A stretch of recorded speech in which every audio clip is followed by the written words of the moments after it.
सादर प्रणाम। मैं हूं हिमांशु द्विवेदी और स्वागत है आपका हमारी खास पेशकश चर्चा में। एक गंभीर विषय पर बात करते हैं। गंभीर विषय पर बात इसलिए क्योंकि यह विषय तकरीबन 6 दशक पुराना है। इतिहास के पन्नों को पलटते हैं आजाद भारत में तो इस देश में नक्सलवाद के संदर्भ में या नक्सली आतंक के संदर्भ में कहानी तकरीबन 6 दशक पुरानी है। पश्चिम बंगाल के नक्सलबाड़ी से शुरू हुआ सशस्त्र संघर्ष वक्त के साथ गुजरते हुए देश के बड़े हिस्से में फैल गया। एक समय तो बात आने लगी थी तिरुपति से लेकर पशुपति तक पूरे कॉरिडोर की। लाल आतंक, लाल सलाम जैसी बातें सुनाई देती थीं। ऐसा लगता था कि क्या एक दिन ऐसा आएगा जब पूरा देश ही नक्सली आतंक के साये में जीने के लिए मजबूर होगा। इन परिस्थितियों के बीच में बार बार नक्सल आतंक से मुक्ति के सपने भी दिखाए जाते थे और दावे भी किए जाते थे, लेकिन ये दावे केवल दावे ही रह जाते थे। जमीनी हकीकत के संदर्भ में कभी विश्वास देश में जागा नहीं। 2014 में जब नरेंद्र मोदी के नेतृत्व में भारतीय जनता पार्टी के नेतृत्व में एनडीए की सरकार आई तब भी यह उम्मीद बंधी थी, पर शुरुआती सालों में इसमें भी कोई बहुत बड़ी सफलता मिलती हुई नहीं दिखी। पर अमित शाह के गृह मंत्री बनने के साथ नरेंद्र मोदी का दावा वक्त के साथ साकार होता हुआ दिखाई देने लगा। अतीत के 5 सालों में संभवतः इस पर कार्य योजना बनी होगी, पर उसके क्रियान्वयन का सिलसिला पिछले 6 साल में काफी ज्यादा देखने को मिला। और इसमें एक आक्रामकता तब दिखाई दी जब छत्तीसगढ़ की धरती पर ही साल भर पहले गृह मंत्री अमित शाह ने यह दावा किया कि इस देश से नक्सली आतंक 31 मार्च 2026 तक पूरी तरीके से समाप्त हो जाएगा। उन्होंने तकरीबन 1.5 साल का समय लिया था नक्सली आतंक से मुक्ति के संदर्भ में, और आज पूरा देश लगभग ये मान चला है कि यह दावा हकीकत में बदल सकता है। और इस दावे के हकीकत में बदलने के संदर्भ में उम्मीद इसलिए बनती है कि बीच बीच में नक्सलियों के संदेश भी आते रहे। पहले वो सीधे संघर्ष विराम की बात करते थे, बातचीत की बात करने लगे थे, शर्तों के साथ बातचीत करना चाहते थे। अब तो उन्होंने आखिरी जो पत्र भेजा वो बगैर किसी शर्त के बातचीत की पेशकश के रूप में था, अपनी गलती स्वीकारते हुए था। तो लगा कि सरकार फिर से कहीं बातचीत के रास्ते पर तो नहीं आ जाएगी। पर अमित शाह कल रविवार को दिल्ली में एक सेमिनार में शामिल हुए। श्यामा मुखर्जी फाउंडेशन के द्वारा आयोजित इस सम्मेलन में अमित शाह ने ऐलान कर दिया कोई बातचीत नहीं, या तो सरेंडर होगा या गोली लगेगी। कुल मिलाकर 31 मार्च 2026 तक देश नक्सली आतंक से मुक्त होगा। सशस्त्र नक्सली आतंक, अब उन्होंने शब्द जोड़ा है। उन्होंने कहा अर्बन एरिया में जो नक्सलियों के समर्थक है उनके संदर्भ में कार्रवाई आगे भी जारी रहेगी। तो आज हम इसी पर बात करेंगे। शाह का ऐलान, समर्पण से ही बचेगी जान। हमारे साथ इस गंभीर विषय का हिस्सा बनने के लिए कई खास मेहमान हैं। हमारे साथ में संजय श्रीवास्तव जी हैं, भाजपा के बड़े तीव्र प्रवक्ता रहे हैं, पर इस समय सरकार का भी हिस्सा है, नागरिक आपूर्ति निगम के अध्यक्ष है, पर विषय इतना गंभीर है कि वो इस चर्चा के लिए मौजूद है। हमारे साथ आरपी सिंह जी हैं, जो तेवर भाजपा में संजय श्रीवास्तव का वो तेवर कांग्रेस में आरपी सिंह जी का। बस्तर उनका पसंदीदा विषय है, नक्सलियों के संदर्भ में बातचीत का पहले भी हिस्सा रहे। उन्हें खासतौर पर हमने बुलाया है स्टूडियो में इस चर्चा के लिए। हमारे साथ इस चर्चा पर विशेषज्ञ के तौर पर छत्तीसगढ़ के पूर्व पुलिस महानिदेशक डीएम अवस्थी जी भी हैं। नक्सली आतंक से मुकाबला करने में कई दशक डीएम अवस्थी ने भी बिताए। उनसे समझेंगे अमित शाह ऐसा क्यों बोल रहे हैं, क्या इसके पीछे वजह है। हमारे इस चर्चा में कुछ और मेहमान भी वक्त गुजरने के साथ शामिल होंगे, तो उनका परिचय कराएंगे। पर हाल फिलहाल चर्चा की शुरुआत हम आरपी सिंह जी से करेंगे, लेकिन उनसे शुरुआत करें उससे पहले अमित शाह जी के लंबे भाषण का एक छोटा सा हिस्सा देख लेते हैं, जिससे हमें अपने कार्यक्रम को विस्तार देने में सुविधा रहेगी। मार्च 2026 तक ये देश नक्सलवाद से मुक्त हो जाएगा। जो हथियार छोड़कर सरेंडर होकर आना चाहते हैं उनके लिए रेड कारपेट है। आइए भाई, आपका स्वागत है, आप मार्ग भूले हुए हमारे ही लोग हो। मगर आप हथियार में लेकर निर्दोष आदिवासियों को मारना चाहते हैं तो मेरी सरकार का धर्म है इनको बचाना और आपका सामना। कोई सीज फायर नहीं होगा। और मेरे वाक्य को मैं एक्सटेंड करना चाहता हूं, सरेंडर करना है तो सीज फायर करने की जरूरत ही नहीं है। हथियार डाल दो, पुलिस एक भी गोली नहीं चलाएगी, आपको रीएस्टैब्लिश करेगी। तो आरपी सिंह जी, शुरुआत आपसे। अमित शाह सीधे तौर पर कह रहे हैं हथियार डाल दो, एक गोली नहीं चलेगी, पर आप हथियार थामे रहो उस सीज फायर की आड़ में नए सिरे से अपने आप को व्यवस्थित करने की कोशिश करो तो इस झांसे में सरकार नहीं आएगी, ध्वनि ये आती है। मैं नक्सलवाद को उस समय से देख रहा हूं जब ये राज्य बना था, क्योंकि मेरे राजनीतिक गुरु थे शहीद महेंद्र कर्मा और मेरे पिता की सरकारी सेवाएं भी उस क्षेत्र में रही हैं, तो मेरा उस समय से आना जाना रहा है। तो मैंने नक्सलवाद को बहुत अच्छे से देखा, करीब से देखा है। ये तो सच है हिमांशु जी कि जब जब नक्सलवाद पर चारों तरफ से दबाव पड़ता है तो वो थोड़ा समय लेने के लिए, अपने आप को संगठित और मजबूत करने के लिए ऐसी चालें चलते हैं। आपको याद होगा डॉक्टर रमन सिंह की यहाँ सरकार थी, जब सलवा चुड़ूम के माध्यम से उन पर दबाव बढ़ा तो उन्होंने ये पेशकश उस समय भी की थी, लेकिन डॉक्टर रमन सिंह सरकार ने उसको नहीं माना था और ना ही शहीद महेंद्र कर्मा ने इस बात के लिए उन्हें अपने कल अपनी सहमति दी थी। फिर बाद में हमने देखा जब हमारी सरकार आई, माननीय भूपेश बघेल जी ने पूछा अधिकारियों से कि नक्सल नीति क्या है, तो जवाब यह था कि साहब हमारी को नक्सल नीति है ही नहीं। तब ये नीति बनी विश्वास, विकास और सुरक्षा। हमारी सरकार ने उस रास्ते पर चलते हुए काम किया। लगभग 15,000 सुरक्षा बल के जवानों की भर्ती हुई पूरे प्रदेश में, जिसमें टारगेटेड बस्तर में 2,100 बस्तर फाइटर्स के जवान भर्ती हुए, 7 नक्सल प्रभावित जो वहां जिले थे। इसके अलावा हमने 600 गांवों को नक्सल मुक्त कराया। 250 स्कूल जो पिछले 15 साल से बंद पड़े थे उनको हमने चालू करवाया। केंद्र में हमारी सरकार थी। सन 2004 में सीआरपीएफ की बड़े पैमाने पर वहां नियुक्ति की गई। सीआरपीएफ और राज्य की सरकारों में बेहतर संतुलन बना रहे, इसलिए रायपुर में 2009 में सीआरपीएफ सेंट्रल जोन का गठन किया गया। तो ये तो तय है कि सरकार अगर ठान ले और राज्य सरकार और केंद्र सरकार दोनों मिलकर काम करें तो किसी भी समस्या से आसानी से निपटा जा सकता है, और उसी दिशा में आज जो है केंद्र सरकार आगे बढ़ रही है। क्या कमाल की बात की आरपीसी है, सरकार अगर ठान ले तो आसानी से निपटा जा सकता है। कांग्रेस 10 साल केंद्र में रही तो नहीं निपटा, 5 साल राज्य में रही तो नहीं निपटा, और अब जब अमित शाह के गृह मंत्री होने के बाद और विष्णुदेव साय के मुख्यमंत्री होने के बाद नक्सल समस्या पर काबू होते हुए दिख रहा है, तो कांग्रेस प्रवक्ता आरपी सिंह हमें बता रहे ठान ले तो क्या नहीं हो सकता है। तो आप भी मानते हो कि 15 साल आपने ठाना नहीं, इसलिए नक्सल समस्या से राज्य को निजात मिली नहीं, और पहले कांग्रेस की सरकार मध्य प्रदेश में भी थी, देश में भी थी, तब भी नक्सल समस्या से निजात मिली नहीं क्योंकि सरकार ने ठाना नहीं। देखिए आपने बहुत अच्छा सवाल पूछा, मैं जानता था प्रश्न आप मुझसे पूछेंगे, इसलिए आपको बहुत बहुत धन्यवाद। मैं आपके दर्शकों को बताना चाहूंगा कि बस्तर में जो सीआरपीएफ का मैन पावर कांग्रेस के केंद्र में रहते हुए हमने यहां भेजा था, उससे एक अतिरिक्त जवान मोदी जी की सरकार आने के बाद यहां नहीं आया। बात नंबर 1। दूसरा, एयरफोर्स बीएसएफ के जितने हेलीकॉप्टर हमने यहां भेजे थे उसके अतिरिक्त आज तक केंद्र की सरकार से एक हेलीकॉप्टर यहां तक नहीं आया। तो यह कहना तो गलत है कि हमारी इच्छा शक्ति नहीं थी, हमने ही शुरुआत की थी। बात नंबर 1। बात नंबर 2, जो सबसे बड़ी चीज ये है कि अब जो सुरक्षा बलों को कामयाबी मिल रही है उसके पीछे रीजन क्या है। उसके पीछे 2 रीजन हिमांशु जी मैं आपको बताता हूं। एक तो पहली बार ऐसा हो रहा है कि आईबी केंद्र की एजेंसी है, एनआईए केंद्र की एजेंसी है, और एक ऐसी एजेंसी जिसका नाम हमने आपने और हमारे अपना कल आसपास के लोगों ने नहीं सुना होगा, उसका नाम है एनटीआर। ये भी केंद्र सरकार की एजेंसी, खुफिया एजेंसी है। ये क्या करती है, सैटेलाइट के माध्यम से, फोन के माध्यम से, या अन्य भी जो हाईटेक उपकरण है उनके, वो टेक्निकल ऑर्गेनाइजेशन है, उसके माध्यम से पिन पॉइंट जानकारी देती है।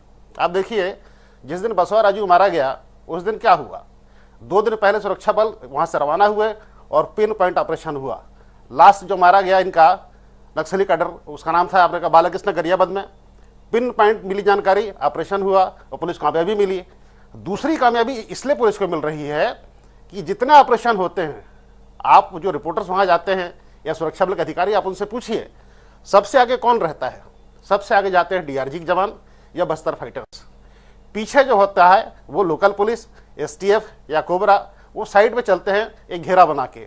तो सबसे पहले जवानों की भर्ती तो हमने की, अगर जवान ही नहीं होगा तो लड़ेगा कौन। तो हमने जो है उसका ढांचा बनाया। केंद्र सरकार से हमें उस समय अपेक्षित सहयोग नहीं मिलता था, अब मिल रहा है, इसलिए ऑपरेशन हो रहा है। इसलिए हो रहा है। आरपी सिंह जी क्या बढ़िया दलील दे रहे हैं संजय श्रीवास्तव जी। इत्तेफाक रखते हैं, सारी मेहनत तो दरअसल कांग्रेस के समय पर हुई। जब केंद्र में कांग्रेस की सरकार थी उस समय नक्सली उन्मूलन के लिए जमावट की गई, और जब भूपेश बघेल जी के नेतृत्व में छत्तीसगढ़ में सरकार रही तो उसकी जमावट की गई। तो बुनावट और जमावट दोनों कांग्रेस के दौर में हुई। बस यश आपके हिस्से में आ रहा है, यह भाग्य की बलिहारी है, ऐसा आरपी सिंह हमें बता रहे हैं। आप अपने भाग्य की प्रबलता पर कितने मुग्ध हैं और आरपी सिंह जी की बातों से कितना इत्तेफाक रख रहे हैं।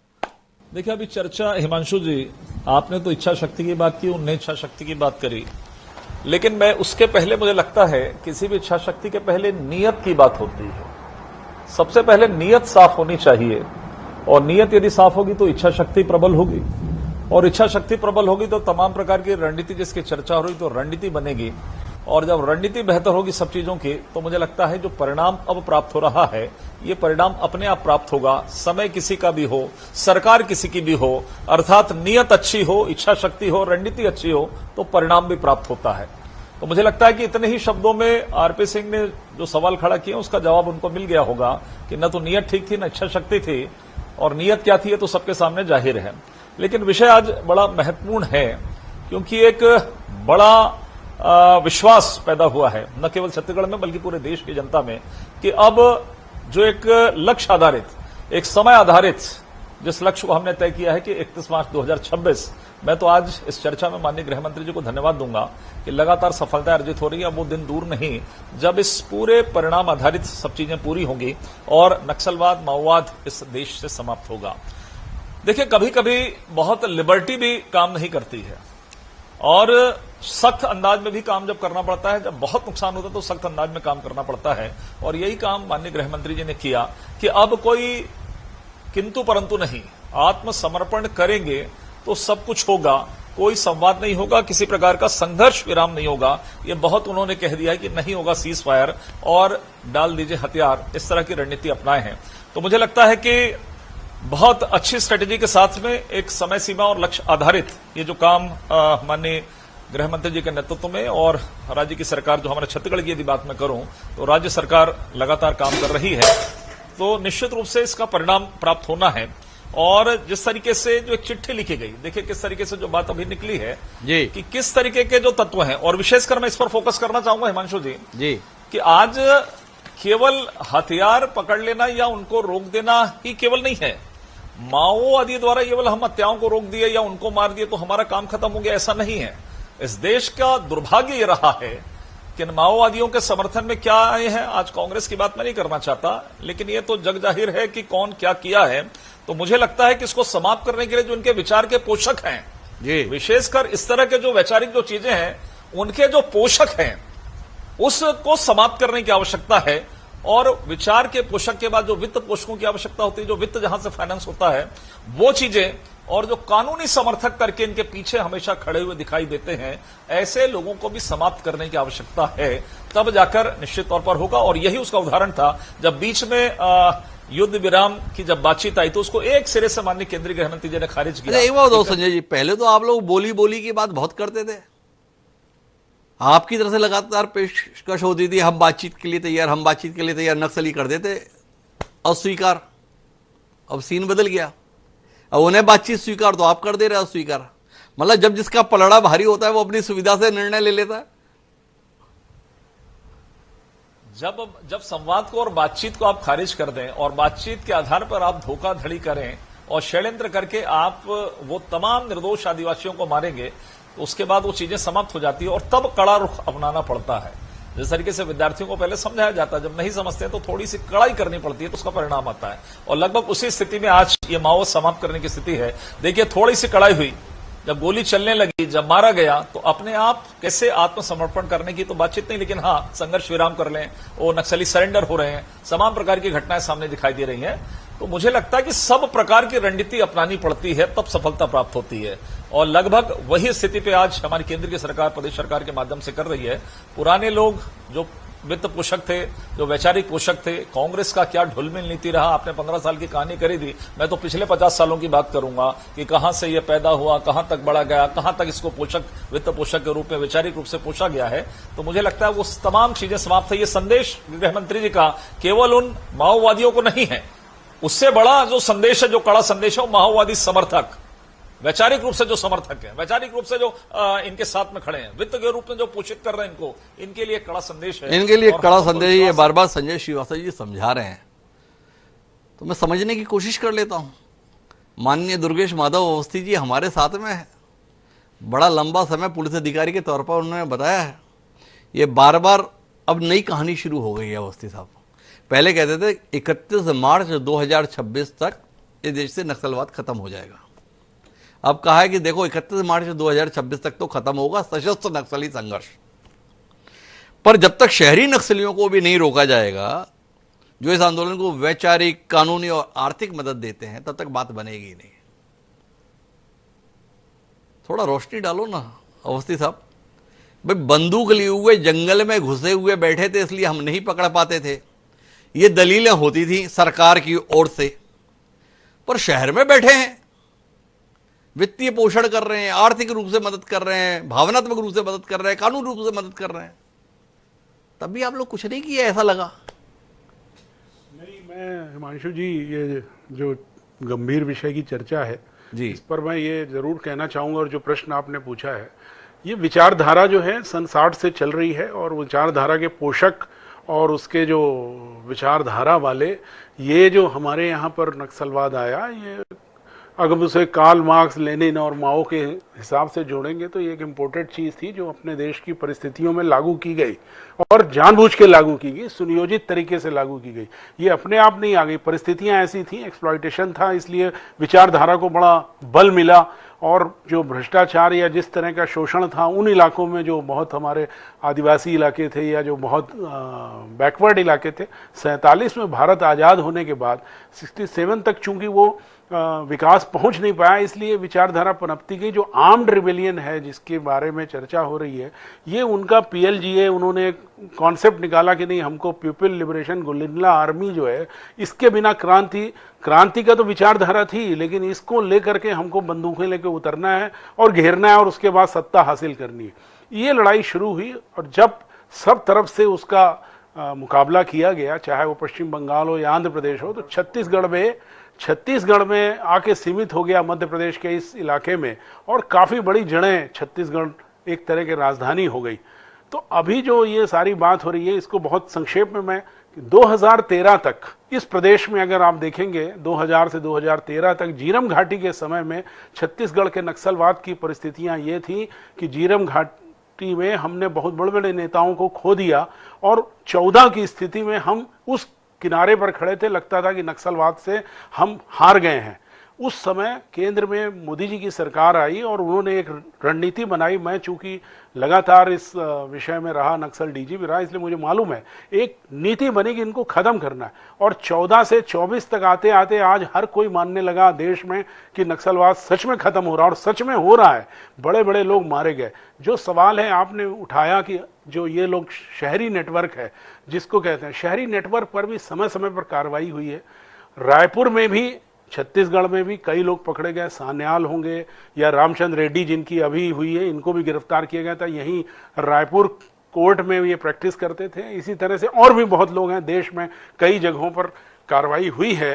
किंतु जो माननीय गृहमंत्री जी ने कहा है कि ये उन्होंने सच में इशारा किया है, और जो वाकई सही है कि केवल आर्म्ड रिबेलियन तो 31 मार्च तक हम समाप्त कर लेंगे, लेकिन विचारधारा को भी समाप्त करना जरूरी है, तभी नक्सलवाद दोबारा नहीं। अच्छा, थोड़ा रोशनी चाहिए। है तो राजनीतिक सवाल अवस्थी साहब, पर अब तो आप सेवानिवृत्त हो गए हो, तो इस देश के जागरूक नागरिक होने के नाते भी अपना नजरिया दे सकते हो।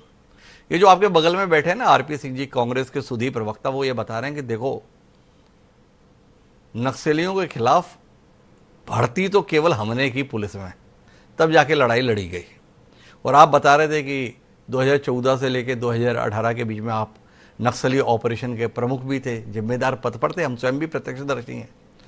तो तथ्यात्मक रूप से आपसे जानना चाहता हूं कि ये नक्सलियों के खिलाफ पुलिस की भर्ती, जमावट, ये सत्ता परिवर्तन के बाद ही हुआ, या जब आप नक्सल ऑपरेशन की कमान संभाल रहे थे तब भी आप कुछ कर पा रहे थे, या रमन सिंह जी आपको कुछ नहीं करने दे रहे थे, बोले शांत होकर बैठ जाओ, कुछ करने की जरूरत नहीं है? नहीं, ये तो मैं इसका जवाब पहले भी देना चाह रहा था, लेकिन विषय चूंकि आपने प्रश्न किया, 2000 जो मैंने आपको बताया 14 से जब शुरू हुआ, डॉक्टर रमन सिंह के बारे में मैं यहाँ कहना चाहता हूँ, 4 से 18 तक वो मुख्यमंत्री थे, और मैं पहले IG इंटेलिजेंस था, बाद में नक्सल में भी रहा। कभी भी उन्होंने नक्सलवाद के में हमेशा स्पष्ट नीति रखी कि इनको खत्म करना है। लेकिन चूंकि जिस तरह का 40,000 स्क्वायर किलोमीटर का एरिया था और उनकी सरकार में ही सरगुजा से आतंक खत्म हुआ है, ऐसा नहीं है कि बलरामपुर इलाका भी कभी उस समय काफी कुछ हद तक उस पर नियंत्रण किया गया था। बस्तर वाला आरपी सिंह जी ने जो बताया कि ये भर्ती कुछ नहीं हुई, वो सही नहीं है, तथ्यात्मक नहीं है। ये बात सही है कि 2004 से 14 तक जब केंद्र में कांग्रेस की सरकार थी, उन्होंने सीआरपीएफ, बीएसएफ, आईटीबीपी दी, जो मदद की जरूरत थी वो उन्होंने सरकार की। लेकिन 14 के बाद से जो चीज इस समय सबसे निर्णायक लड़ी जा रही है, जो लड़ाई में सबसे बड़ा हिस्सा है, वो डीआरजी है, जो कि उसकी नियुक्ति 2015 में हुई, 16 में उसकी ट्रेनिंग हुई। मिजोरम के वरांगटे में इसको ट्रेंड किया गया। ये स्पेशली ट्रेंड फोर्स है और यही है जो नक्सलवाद के लिए एक बहुत बड़ा इंटेलिजेंस इनपुट, फोर्सेस की जाना, उनकी रणनीति वो अपनी जगह है।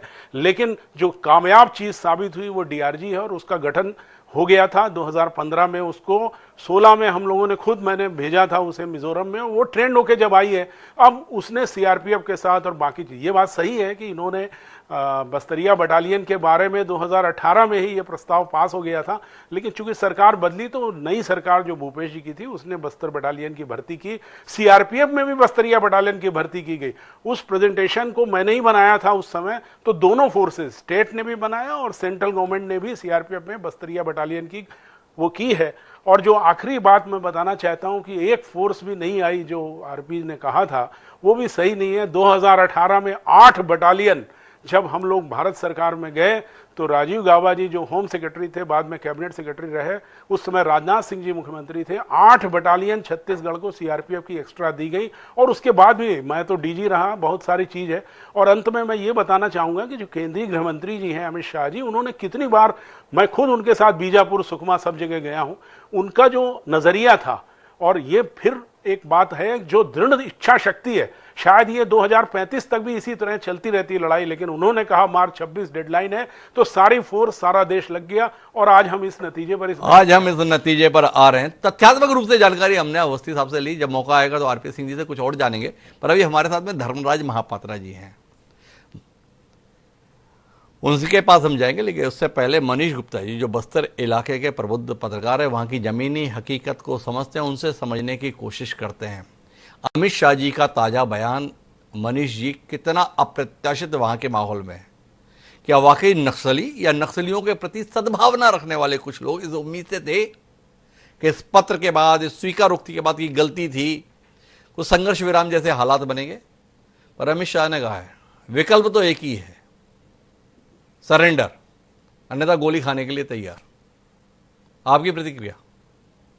नहीं, देखिए हिमांशु जी, जिस प्रकार की बातें आ रही हैं, ये निश्चित रूप से ये पहले से लोगों को इस बात की भनक थी, पर इसमें 2 मुख्य बातें।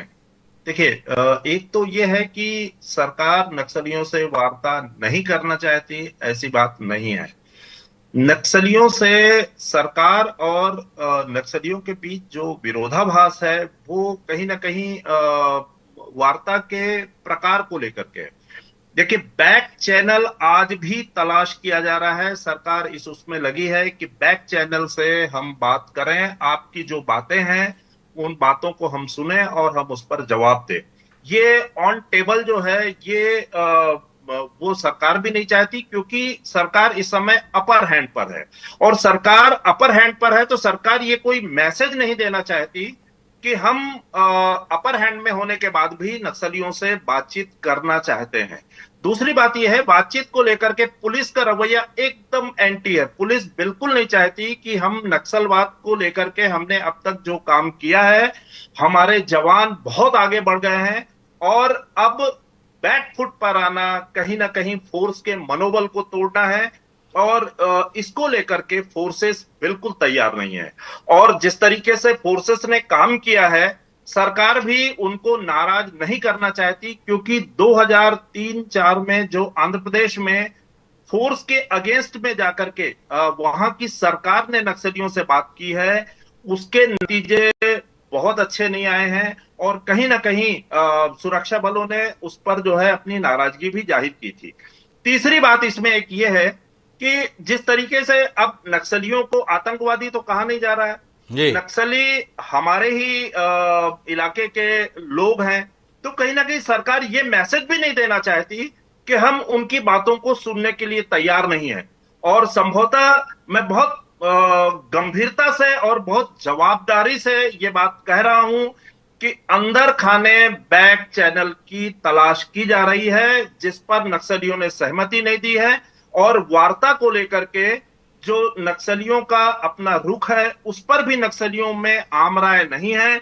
अभी जो 2 बड़े नक्सली नेता मारे गए हैं, उनके पीछे की कहानी भी यही है कि वो जो सोनू का बयान आया उससे नाराज होकर के वो दोनों शहर में चले गए, और जहां तक मुझे जानकारी है उन दोनों को न्यायधानी से पकड़ा गया है और उनकी अरेस्टिंग हुई है। बाद में फिर जो है वो चीजें सामने आई हैं, जिस तरीके के आरोप नक्सलियों ने लगाए हैं उनके हिसाब से चीजें जो है वो बहुत। अच्छा, आप बार बार इस बात पर जोर दे रहे हैं मनीष जी की बैकडोर से बातचीत की कोशिश है।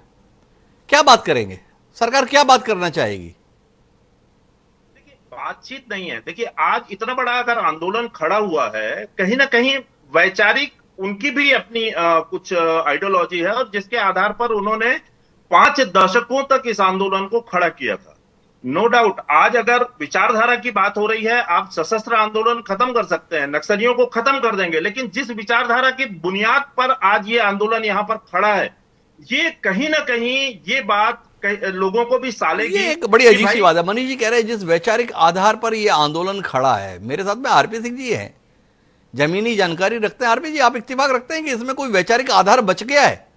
मतलब निरपराध लोगों को मारना, स्कूल बंद कर देना, अस्पताल जला देना, बेकसूर लोगों की हत्याएं कर देना, इसमें विचार कहां है? देखिए मसूद जी, एक सभ्य नागरिक होने के नाते हम आप इस बात को अच्छे से जानते हैं कि इसके पीछे कोई विचार नहीं होता है। लेकिन मैं आपको एक छोटी सी घटना बताता हूँ। सन 2006 की बात है जी, जब सर्वे जोड़ो आंदोलन की शुरुआत हुई थी। कांग्रेस पार्टी के एक बड़े नेता ने शहीद महेंद्र कर्मा जी से मेरे सामने सवाल पूछा था कि नक्सलियों की गोली का जवाब यहाँ पर सुरक्षा बल की गोली है, आप बीच में क्या कर रहे हैं? गोली वहाँ से चल रही है, गोली यहाँ से चल रही है, आपके बीच में क्या आवश्यकता है? महेंद्र कर्मा जी ने उन्हें अच्छे से जवाब दिया था, कहा था कि लोकतंत्र कहता है कि सत्ता का अधिकार, जो आपको वोट देने का अधिकार है, वहां से सत्ता निकलती है। आप जब वोट देते हैं तो सत्ता का उदय होता है। नक्सली कहते हैं कि बंदूक की नली से सत्ता का उदय होता है। लोकतंत्र किसी भी देश को चलाने का सबसे अच्छा माध्यम है। नक्सली क्या कहते हैं? लोकतंत्र सुअर का बाड़ा है। तो आइडियोलॉजी तो है, एक सिरे से इनकार कर देना कि आइडियोलॉजी नहीं है, इस पर हम आप गलत हैं। तो एक आइडियोलॉजी है। नहीं आरपी सिंह जी, थोड़ा मत भिन्नता है।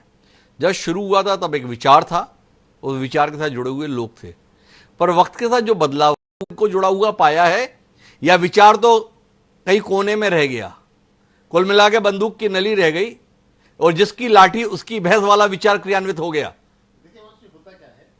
जो यहाँ के भोले भाले आदिवासी हैं उनको 2-4 चीजें सिखाई जाती हैं। जैसे मैंने एक बार एक आत्मसमर्पित नक्सली से पूछा कि मैंने कहा तुम नक्सली क्यों बने, तो उसने मुझे जवाब दिया कि साम्राज्यवादी शक्तियों से लड़ने के लिए और बस्तर की रक्षा करने के लिए मैं नक्सली बना। मेरा उससे अगला सवाल था, मेरे साम्राज्यवादी ताकतें क्या होती हैं? तो उसका बस कोई जवाब नहीं था। तो होता क्या है, जो साउथ से लोग आते हैं वो आके भोले भाले आदिवासियों के यहाँ गुमराह करते हैं, उन्हें बताते हैं कि ये एक अच्छा विचार है। मिलाकर इसमें विचार थोड़ी रहा, एक रटंत रही, रटवा दिया, रटवा के बुलवा दिया, पर इसमें विचार कहां रहा, ये सवाल है। पर मेरे साथ में एक महत्वपूर्ण शख्स जुड़े हैं इस संदर्भ में, उनका नाम है मनीष कुंजाम। जन नेता हैं, संयोजक है बस्तरिया राज्य मोर्चा के, वामपंथी नेता के तौर पर पहचान रही है। मनीष कुंजाम जी हमारे साथ हैं। देश के गृह मंत्री अमित शाह का ऐलान है, कोई बातचीत नहीं, सरेंडर हो जाओ या गोली खाओ। मनीष कुंजाम जी की प्रतिक्रिया। जी हेलो। जी मनीष जी। जी थैंक यू। मैं आपकी बात सुन रहा हूँ, सुन पा रहा हूँ। जी हाँ, ये आप क्या पूछना चाह रहे हैं मुझसे? मैंने जानना ये चाहता कि आपने गृह मंत्री अमित शाह जी का ऐलान सुना होगा। उन्होंने कहा कि नक्सलियों की वार्ता संबंधी पेशकश के संदर्भ में कि कोई वार्ता नहीं होगी, या तो सरेंडर करो या गोली खाओ। नीति स्पष्ट है। आपकी राय? अच्छा, कौन? हेलो जी मनीष जी, अमित शाह जी का बयान। हाँ, ये देखिए, मैं समझ रहा हूँ कि एक तरह से एक तरफा बयान है ये, और हमें लगता है कि इस तरीके से जो नक्सलवाद यहाँ है वो पूरी तरह खत्म नहीं हो पाएगा जी। मैं समझता हूँ ऐसा। गृह मंत्री जी का, उनका खुद का क्या सरकारी नजरिया है वो जाने, जो दिख रहा है वो काफी दुर्भाग्यपूर्ण है। मेरा ऐसा मानना है कि जब माओवादियों की तरफ से बातचीत की बात की पेशकश हुई तो सरकार को बात करनी चाहिए, और बातचीत से ही बस्तर के अंदर या मध्य भारत में जहां जहां नक्सलवाद है या थोड़ा बहुत जहां बचा हुआ है, ये बातचीत के माध्यम से ही स्थायी रूप से या पूरी तरह खत्म हो जाएगा। अच्छा मनीष जी, मेरा एक सवाल है। आपने कहा कि जब बातचीत की पेशकश की है तो बातचीत की जानी चाहिए। ये बातचीत की पेशकश क्यों है? नक्सलियों का वाकई हृदय परिवर्तन हो गया? उनका इस देश के संविधान के संदर्भ में, लोकतंत्र के संदर्भ में आस्था जाग गई? या फोर्सेस के सक्रियता के चलते हर तरफ से घिर गए नक्सली समय लेना चाहते हैं, नए सिरे से अपनी जमावट करना चाहते हैं, इसलिए समय मांग रहे हैं? किस लिए मांग रहे हैं समय? नहीं, मैं मेरी बात पूरा कर लेने दीजिए। मैं कह रहा था कि हालांकि हम लोग वर्षों से ये मांग करते रहे हैं कि बातचीत होनी चाहिए ना। सरकार तो तब कहती रही कि हम बातचीत करने के लिए तैयार है, पर माओवादी तैयार नहीं। आज जब अगर वो लोग तैयार हैं तो उसके पीछे का कारण ये है कि वो पूरी तरह गिर चुके हैं, उनके बड़े नेता मारे जा रहे हैं, उनके बहुत सारे कार्यकर्ता मारे जा रहे हैं और सिलेंडर भी हो रहे हैं। वो कमजोर हो चुके हैं सांगठनिक रूप से, और जनता का समर्थन भी पहले जैसा है ही नहीं, और ये एकदम स्पष्ट बात है। और मुझे लग रहा है ये सब परिस्थितियां हैं जिसकी वजह से वो बात करना चाहते हैं। दूसरा ये है कि पूरा दुनिया में जहां पे भी सशस्त्र आंदोलन रहा है, लड़ाई रहा है, वो सब खत्म हो चुका है, बातचीत के माध्यम से खत्म हो गया, चाहे वो लैटिन अमेरिका हो या अफ्रीका हो या कहीं पे भी हो। तो मैं ये कहना ये चाहता हूँ कि ये जो बस्तर का जो स्थिति है, जो विशेष स्थिति है, आप लोग भी इस बात को नोटिस किए होंगे कि एक पहाड़ है करिकुट्टा, उस पूरे पहाड़ पर, वो भी पूरा पहाड़ नहीं बल्कि कुछ हिस्से का पहाड़ पर ऑपरेशन के लिए पिछले मई महीने में वो पूरे फोर्स को करीब 20,000 से ज्यादा जवानों को 20 दिन से ज्यादा लग गए उस एक हिस्से के पहाड़ पर ऑपरेशन करने के लिए। ऐसे रहस्यमय पहाड़ हमारे बस्तर में कई है, और इसलिए यहाँ आराम से छुप सकते हैं। फोर्स को ढूंढना काफी मुश्किल होगा। मैं एक बात और आप लोगों के जानकारी में बता देना चाहता हूँ। आप लोग सुन रहे हैं ना मेरी बात? जी जी बिल्कुल मनीष जी। मैं एक बात और बता देना चाहता हूँ, वो ये है कि अभी जितने सिलेंडर हो रहे हैं, वो 1600 या 1700 की संख्या जो बताया जा रहा है, इसमें आप बताइए, मैं समझता हूँ कि 99% से ज्यादा लड़के लोग बिना हथियार के आ रहे हैं, जबकि बड़े बड़े जगह पे रहे हैं, कंपनी में रहे हैं, दलम में रहे हैं, बड़े लीडर रहे हैं, और ये लोग जब आ रहे हैं तो हथियार के बिना आ रहे हैं। वो हथियार कहाँ है? पहला तो प्रश्न ये है। जहां मारे जा रहे हैं वहीं हथियार बरामद हो रहा है, अन्यथा तो ये जो जितने आ रहे हैं वो तो बिना हथियार के आ रहे हैं। तो ये हथियार कहाँ है? तो कहीं ना कहीं छुपा के रखे ना भाई। आज ये हथियार अगर मैं ये बात स्पष्ट कर देना चाहता हूँ कि ये केवल बातचीत से, जब पूरा स्थायी रूप से जब वो चाहेंगे कि नहीं अब से नक्सलवाद खत्म हो गया, जो सशस्त्र मूवमेंट है वो अब इसको हम खत्म कर रहे हैं, इस तरीके का घोषणा सरकार से बातचीत के द्वारा ही संभव है। और जब ऐसा होगा तभी ये हथियार भी मिल पाएगा, नहीं तो फिर ये जितने लड़के आ रहे हैं, ये लड़के भी, मैं कह रहा हूं कि मौका देकर के वो हथियार लेकर कभी भी फिर ऐसी वारदात कर सकते हैं। बड़ा ही महत्वपूर्ण पहलू मनीष कुंजाम जी बातचीत के दौरान उठा रहे हैं, और इस पहलू के संदर्भ में संजय श्रीवास्तव जी जो भारतीय जनता पार्टी के प्रवक्ता हैं रोशनी दे सकते हैं। संजय जी, ये सवाल है, आप उपलब्धि के तौर पर बताते हैं इतने करोड़ का इनामी नक्सली सरेंडर कर गया, इतने लाख का इनामी नक्सली जो है उसने हृदय परिवर्तन होकर मुख्य धारा में शामिल होने के संदर्भ में सहमति दे दी, और बस्तर की उस भूमि पर ही घूमने फिरने वाले मनीष कुंजाम जी ये बोल रहे हैं, आ तो रहे हैं पर बिना हथियार आ रहे हैं, अंदेशा जता रहे हैं, अभी दबाव के चलते हृदय परिवर्तन दिखा रहे हैं, जब मौका लगेगा फिर हृदय परिवर्तन हो जाएगा और इन हथियारों के साथ में फिर कूद पड़ेंगे। संजय जी का इस पहलू पर ध्यान है, सरकार का इस पहलू पर ध्यान है? देखिए हिमांशु जी, बिल्कुल ध्यान पूर्ण रूप से केंद्रित है और मुझे लगता है कि ये सब वक्तव्य जो मनीष जी ने दिया, मैं बहुत ध्यान से सुन रहा था इस बात को। ये जो उन्होंने सुझाव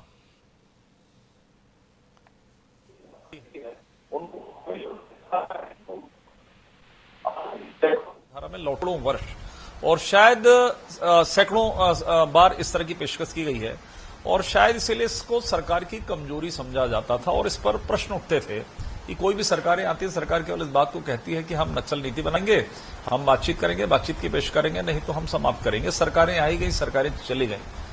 लेकिन मैं ये प्रश्न पूछना चाहता हूं कि वो तमाम इन पेशकश के बीच में, इतने लंबे समय के बीच में, वो तमाम जो निर्दोष जो आदिवासी क्षेत्र के लोग हैं जिनको मार गिराया गया, आखिर उनका क्या दोष था? उन क्षेत्रों के अंदर में जहां पर इनकी जमावट बनी हुई है, जहां पर इस बहुत आतंक समझा जाता था, लोग सुरक्षा के माध्यम से जाते थे, आखिर ऐसी कौन सी परिस्थिति निर्मित थी कि वहां का डेवलपमेंट नहीं हुआ, वहां विकास नहीं हुआ, वहां पे स्कूल नहीं खुले, वहां पर किसी प्रकार की व्यवस्थाएं नहीं बनी? देश की आजादी के 70-75 वर्षों के बाद भी हम इस बात को कह रहे हैं आज। नहीं संजय जी, आप विषयांतर कर रहे हैं। यहां पर नक्सलियों के कारगुजारी को लेकर कोई समर्थन की बात तो एक भी पैनलिस्ट ने किया। अभी बात चल रही है बातचीत करने ना करने और आत्मसमर्पण के तरीके पर। एक पहलू मनीष कुंजाम जी ने दिया जिस पर गंभीरता से ध्यान देने की जरूरत लगती है। आपसे ये जानना चाहा कि भाई आ तो रहे हैं पर हथियार बगैर आ रहे हैं। जिनके हाथों में जखीरे होने चाहिए थे वो अपने आप को निहत्था प्रस्तुत कर रहे हैं। हथियार सर डाल दो, उन्होंने हथियार जंगल में डाल दिया और खुद को शहर में डाल दिया। इस विरोधाभास के संदर्भ में संजय जी कोई दृष्टि है इस पर बताओ ना। नहीं, देखिए जखीरों का इस्तेमाल तो व्यक्ति ही करता है, वही माओवादी करता है, वही नक्सली करता है जी। जिन नक्सलियों को मारा जा रहा है, जिन नक्सलियों को मारा जा रहा है, तो केवल हम इस पर यह प्रश्न करें, ऐसा नहीं है। जितने भी नक्सली मारे जा रहे हैं बिल्कुल सबके सब खाली हाथ नहीं है। मैं चाहूंगा कि इस पर हमें अवस्थी साहब का भी नजरिया लेना चाहिए। वरिष्ठ पुलिस अधिकारी हैं, आप लोगों का ध्यान इस संदर्भ में जा रहा है? अपने साथियों से बात करते हैं, कईयों के आप प्रशिक्षण करता रहे हैं, कई आपके जो है प्रोफेशनल रहे हैं जो अभी मार्गदर्शन के लिए आपको फोन करते होंगे। इस पहलू पे कुछ बात करते हैं अवस्थी साहब आप? देखिए, जो विषय है, जो मनीष जी ने कहा कि हथियार लेके नहीं आ रहे हैं, बहुत बार ऐसा है कि जो हथियार भी लेकर के लोगों ने समर्पण किया है। एग्जैक्ट वो फिगर तो अभी मेरे पास नहीं है, लेकिन हाँ, बहुत सारे लोग बिना हथियार के सरेंडर करते हैं नक्सली, जो कि माओवाद में रहे। उसका दूसरा कारण एक और है जो पहलू शायद नहीं पता है, मैं बताना चाहता हूं कि जो कैडर, अक्सर जो बड़े एक्टिव कैडर है, जो उनको संगठन छोड़ना नहीं चाहता। ऐसा नहीं है कि माओवादियों ने कह दिया कि तुम लोग जाओ, अब तुम सरेंडर कर जाओ, ऐसा बिल्कुल भी नहीं है। वो जब सरेंडर करना चाहते हैं तो वो छोड़ते हैं। तो वो क्या करते हैं कि रात में हथियार को वहीं छोड़ करके कैंप जहां भी उनके रहते हैं और भागते हैं। कोई भी सरेंडर ऐसे नहीं हुआ है बड़े किसी भी कमांडर का कि वो अपने उसको गाड़ी से छोड़ने आओ कि अब हथियार तुम मुझे दो, ऐसा नहीं है। वो हथियार को वहां छुपा करके वहीं छोड़ करके भागते हैं और फिर यहां आके सरेंडर हो जाते हैं। बहुत सारे सरेंडरी की रक्षा भी करनी पड़ती है क्योंकि उनको माओवादी फिर मारने के लिए ढूंढते हैं, इसलिए सभी को सिक्योर एरिया में रखा गया। अब प्रश्न ये है कि जो हथियार उन्होंने वहां छोड़ दिए, ये बात सही है, लेकिन संजय जी जो कह रहे हैं, जब माओवाद का कैडर, ये ऐसा है कि पतझड़ है, जब बड़े बड़े कैडर, आज उन्होंने बात इसीलिए की है कि उनके बड़े कैडर मारे गए, कोई बचे नहीं है, कोई बचे नहीं। और 31 मार्च 26 तक जो गृह मंत्री जी कह रहे हैं बड़ा कैडर बचेगा नहीं, लीडर ही नहीं बचेगा, तो सेना क्या करेगी? फिर अपने आप ही सरेंडर करना पड़ेगा, फिर हथियारों को जंगल से ढूंढ लिया जाएगा। वो उतनी बड़ी समस्या नहीं होगी। जो मनीष कुंजाम जी, एक विषय पर और दृष्टि चाहिए थी आपकी, अगर आप मेरी आवाज सुन पा रहे हैं। हाँ बताइए ना। कुंजाम जी, अमित शाह जी ने कहा कि देखो सशस्त्र नक्सली संघर्ष है ना, वो तो 31 मार्च 2026 को हम समाप्त कर देंगे, पर अर्बन इलाकों में जो नक्सलियों के समर्थक हैं, आर्थिक दृष्टि से, कानूनी दृष्टि से, भावनात्मक दृष्टि से, उनके खिलाफ भी कड़ी कार्रवाई की जाएगी, तभी नक्सलवाद खत्म होगा। इस पर आपका क्या कहना है? देखिए, अर्बन नक्सल, जंगल का नक्सल, ये सब चीजों पर मेरा एक अलग नजरिया है। लेकिन मैं ये बात अवश्य कहना चाहता हूँ कि ये जो मार्च का महीना जो अंतिम डेडलाइन दिया गया है, मुझे नहीं लगता कि पूरा नक्सली इस बीच में खत्म हो जाएंगे और मार के खत्म करना चाहेंगे तो मैं समझता हूँ कि इससे खत्म नहीं हो पाएंगे।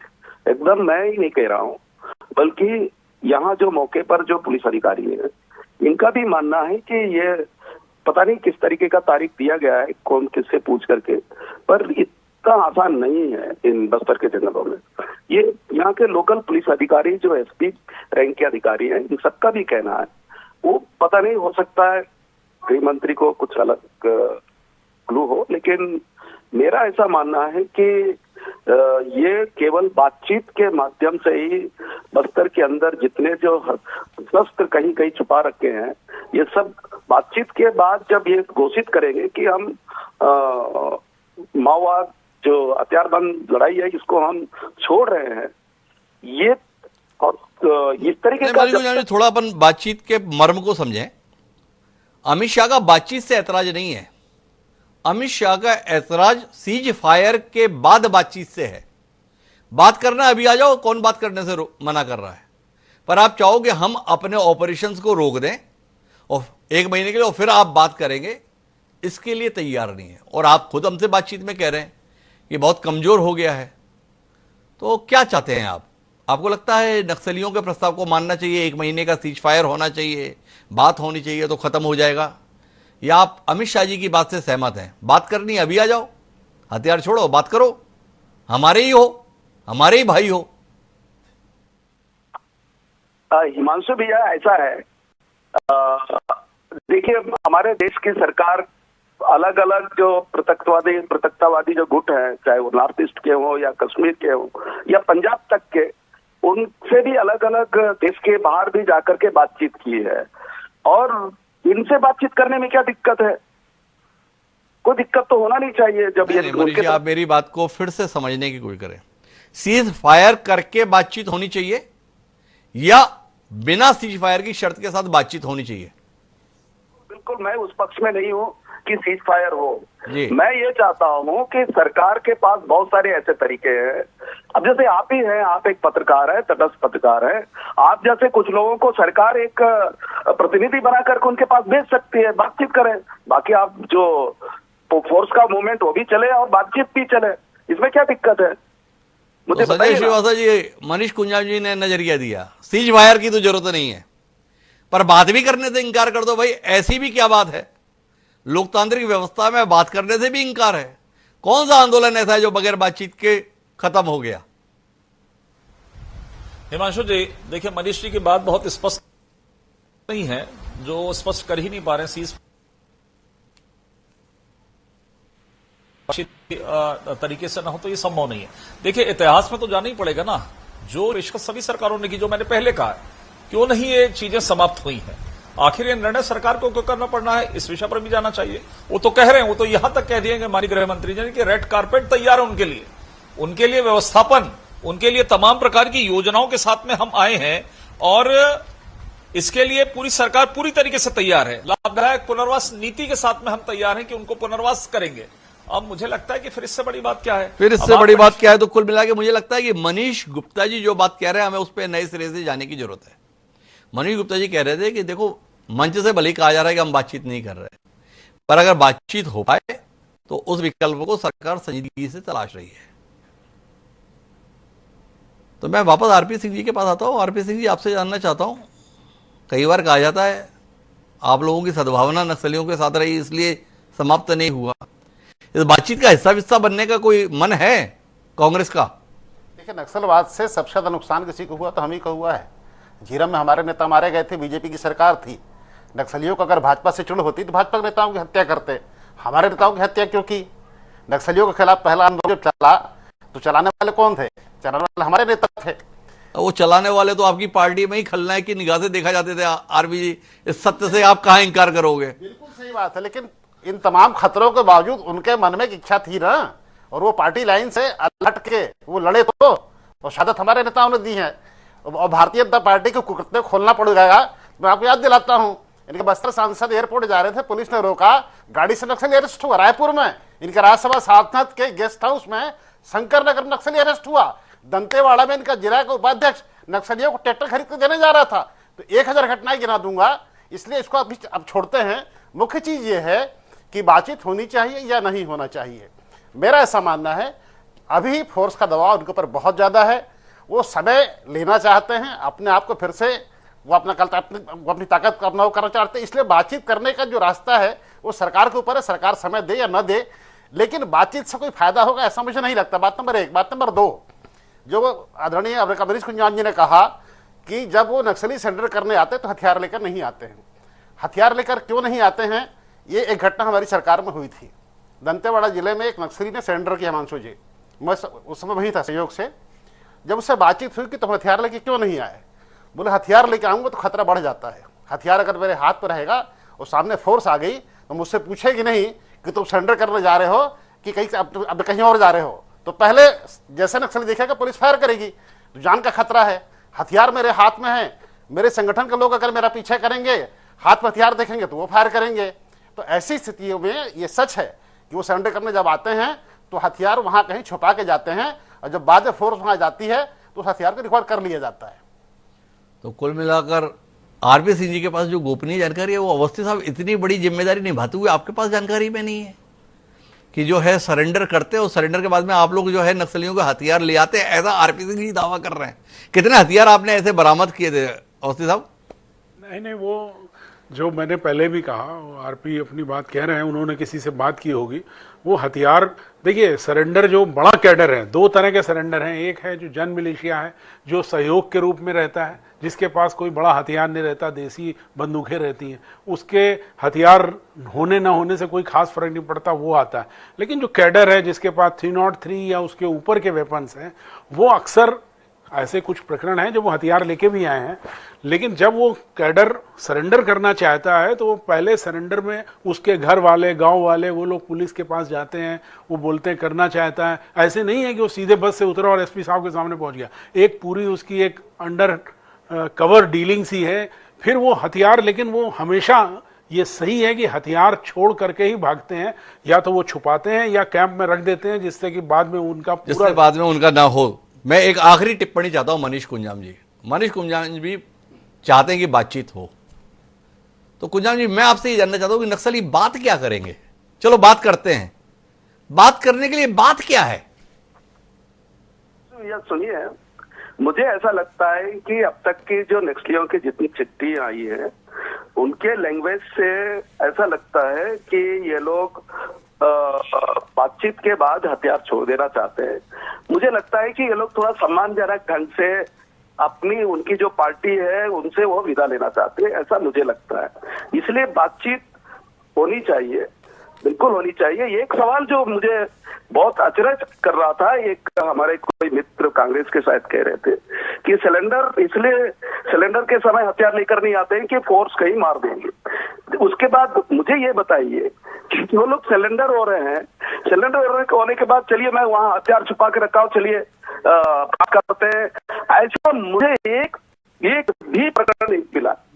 वो अलग बात है कि कई बरामदगी होती है कुछ अलग अलग तरीके से, पर सिलेंडर होने के बाद पुलिस फोर्स को लेकर के वो लड़के लोग जाकर के कोई चलिए मैं वहां छुपा रखा हूं, मैं उसको ले आते हैं, ऐसा कभी एक प्रकरण नहीं है। ऐसा प्रकरण नहीं है। बहरहाल हमारी बातचीत के केंद्र में तो कुल मिलाकर नक्सलियों से संवाद का विषय था। मनीष कुंजाम जी का नजरिया कि अगर बातचीत होगी तो उनको हथियार डालने के लिए थोड़ा सम्मानजनक रास्ता मिल जाएगा। इस दृष्टि से सरकार को विचार करना चाहिए। पर पैनल इस विषय पर एक राय है, जिसमें मनीष कुंजाम जी भी शामिल हैं, कि सीज फायर जैसी किसी शर्त को मानने की अब स्थिति नहीं है। तो कुल मिलाकर यह सरकार के ऊपर है कि अगर उसे नक्सलियों से बातचीत के लिए कोई ऐसा जरिया मिलता है जिसमें बिना ऑपरेशन को रोके कोई संवाद कायम होता है, तो लोकतंत्र में संवाद के लिए जगह हमेशा रहती है। उस संवाद के रास्ते को निकाला जाना चाहिए। बाकी ऐसे किसी पत्र के कारण देश की सरकार नक्सली उन्मूलन के संदर्भ में अपने संकल्प से पीछे हट जाए, यह किसी की राय नहीं हो सकती। उम्मीद करते हैं 31 मार्च 2026 के संदर्भ में सरकार का संकल्प देश हित में पूरा होता हुआ दिखाई देगा। समय समय पर इस विषय पर हम आगे भी बातचीत करेंगे, पर आज बातचीत के लिए जो तमाम पैनलिस्ट हमारे साथ जुड़े उनका हृदय से आभार और कल फिर मिलेंगे नए विषय के साथ। दीजिए मुझे सादर प्रणाम।